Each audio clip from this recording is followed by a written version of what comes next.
Hello everyone, আসসালামু আলাইকুম। আজকে মামে আম ভর্তা বানাবো। আমরা প্রতিদিনই একবার আম ভর্তা খাই, না হয় পেয়ারা ভর্তা খাই, না হয় তেঁতু দিয়ে অন্য কোনো ভর্তা বানিয়ে খাই, কলা ভর্তা।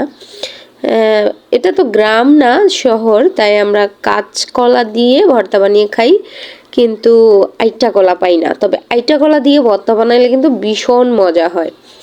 যাই হোক, এখন আমি আমগুলা সুন্দর করে ছলতেছি।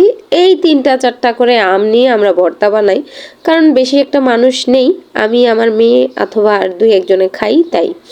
তো সুন্দর করে মা মেয়ে আম ছুললাম, তারপরে আমার ছোট ভাইয়ের বউরে দিয়ে ও কেচতেছে, আমার মেয়ে একটা কেচছে আর বাকিটা ও কেচতেছে।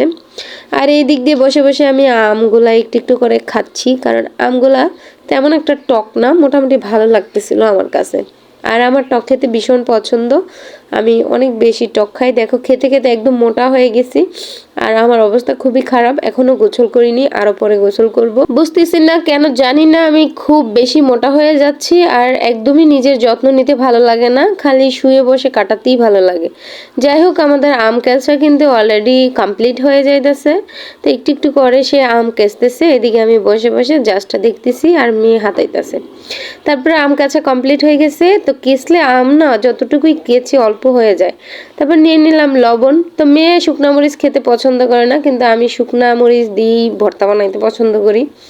তো মেয়ের জন্যই আর কি লাল মরিচের গুঁড়া দিয়ে, লবণ দিয়ে আর চিনি দিয়ে সুন্দর করে মাখাবো এই ভর্তাটা। এর সাথে আমার মন চাইলো যে একটু তেঁতুল নিলে মনে হয় বেশি ভালো লাগবে। আচ্ছা, তেঁতুল দিতে আমার মেয়ে বারবার না বলতেছিল, তারপর আমি চিনি দিয়ে দিলাম। অত একটু একটু করে দিছে, আমি অনেকটা দিলাম। তো টকের মধ্যে চিনি একটু মিষ্টি মিষ্টি টক ভালোই লাগে খেতে। তো এখন ভাবতেছি একটু তেঁতুল দিব, তাই তেঁতুলটা নিয়ে আসলাম ফ্রিজ থেকে। অল্প একটু দিব, বেশি দিব না, জাস্ট 3-4 বিচির মতন একটা তেঁতুল দিব। তো এই তো 4 বিচির মতো নিয়েছি, নিয়ে এটা সুন্দর করে মাখাই নিলাম।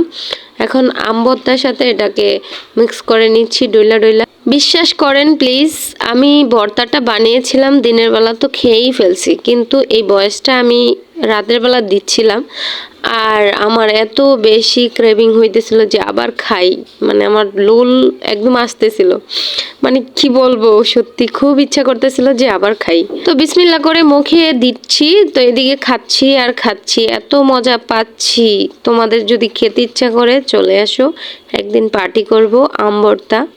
তো এই ছিল আমার সিম্পল ব্লগ। তোমাদের ভালো লাগলে অবশ্যই লাইক, কমেন্ট, শেয়ার করে দিবা। সবাই প্লিজ আমার পাশে থাকবা আর আমার জন্য দোয়া করবা।